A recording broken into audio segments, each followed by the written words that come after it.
ज़िंदगी किसी तरह से बचाना है। 31 तारीख के दिन 30 तारीख के दिन प्रशासन ने ये फैसला किया है कि हम लॉकडाउन औरंगाबाद में शुरू करेंगे।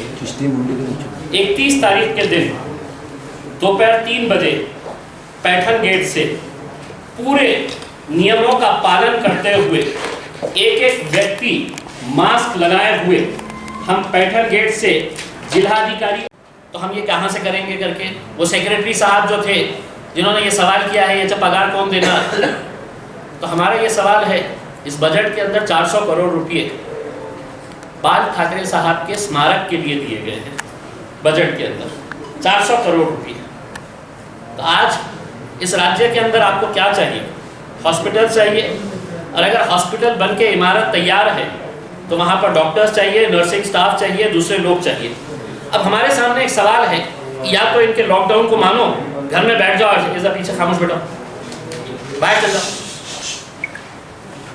या तो खामोश बैठ जाए इनके लॉकडाउन को मानते हुए, और ये जो दावा कर रहे हैं कि नहीं हमको तुम्हारी चिंता है, तो अब हम तुमसे ये पूछ रहे हैं इसके बारे में अगर आप चिंता कर लेते तो लॉकडाउन करने की ज़रूरत नहीं रहती।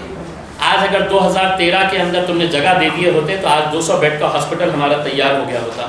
आज अगर सुपर स्पेशलिटी बिल्डिंग के अंदर 219 लोगों का तुम अपॉइंटमेंट कर दिए होते तो हमको दर दर भीख मांगने की ज़रूरत नहीं पड़ी होती उसमें।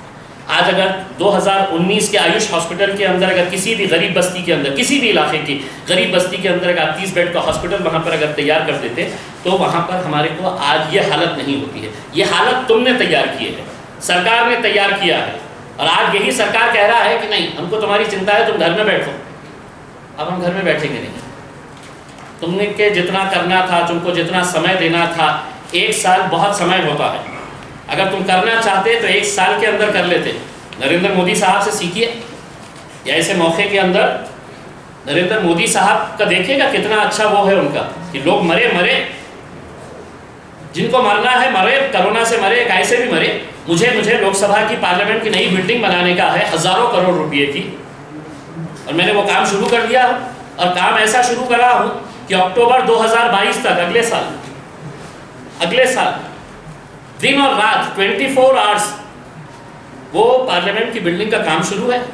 आप अगर मर गए हैं तो आपकी क्या कीमत है साहब? आपकी जान की कीमत क्या है ये बताइए ना। आपके पास वेंटिलेटर नहीं है तो कोई चिंता नहीं है, हम तो पार्लियामेंट की बिल्डिंग, नई पार्लियामेंट की बिल्डिंग के अंदर मुझे सौभाग्य मिलने वाला है मोदी जी की वजह से। जय हो मोदी जी आपके। अगर आपको ये चीज़ समझ में नहीं आ रही है, ये जनता क्या आपकी नहीं है? आपको ये समझ में नहीं आ रहा है कि आज देश की प्राथमिकता क्या होनी चाहिए? और अगर आप ये सब करेंगे और हमको कहेंगे कि नहीं अब तुम लोग घर में बैठ जाओ, लॉकडाउन करके बैठ जाओ करके, तो अब हम लॉकडाउन नहीं करेंगे। हमारी कुछ मांगे हैं सरकार से।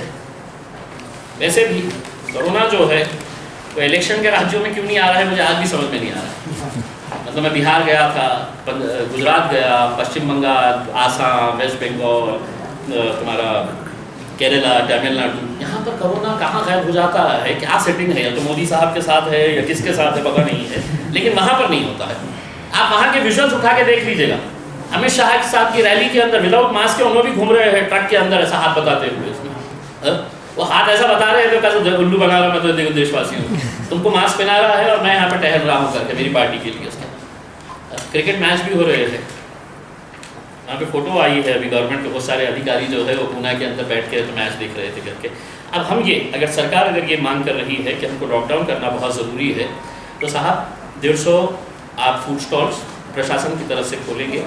एक एक फूड स्टॉल एक एक एरिया के अंदर खोला जाए। आप कैसा बांटना है बांट लें, या तो पुलिस कमिश्नर साहब या कलेक्टर साहब या म्यूनसिपल कमिश्नर साहब कह लें कि नहीं 50 से हमारा क्या होगा, हम 150 पूरे हम खोल देंगे, आपकी मर्जी ये है, ये खोल देंगे। इलेक्ट्रिसिटी बिल अभी भी लोगों के पास जाया जा रहा है, लोगों से इलेक्ट्रिसिटी बिल अभी भी मांगा जा रहा है।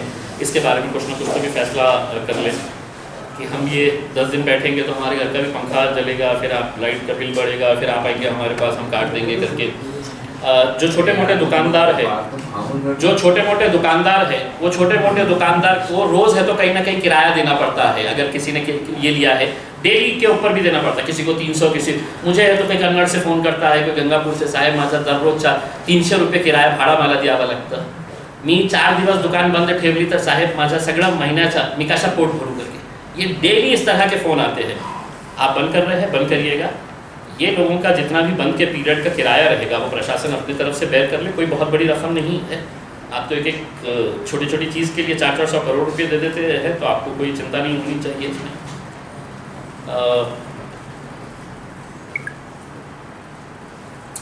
ये सब जो मैंने आंकड़े बताए हैं कि जो वैकेंसीज है, सबसे बड़ी दुर्भाग्य की बात यह है कि पश्चिम महाराष्ट्र के अंदर हमारे से ज़्यादा केसेस निकल रहे हैं, पूना में हमारे से ज़्यादा केसेस निकल रहे हैं, लेकिन वहाँ के नेताओं ने वहाँ के हॉस्पिटल्स को पूरी तरह से तैयार करके रखा हुआ है। तो कहते हैं कि आपके पास तो कितने 1700-1800 निकल रहे ना, हमारे पास तो 5000 तक निकल रहे हैं, लेकिन हम लॉकडाउन नहीं करेंगे करके, क्योंकि उन्होंने वहाँ पर हमारे मराठवाड़ा के ही, ये औरंगाबाद ही नहीं, मराठवाड़ा का दुर्भाग्य समझ लिया कि दोनों आरोग्य मंत्री जो है वो मराठवाड़ा से ताल्लुक़ रखते हैं।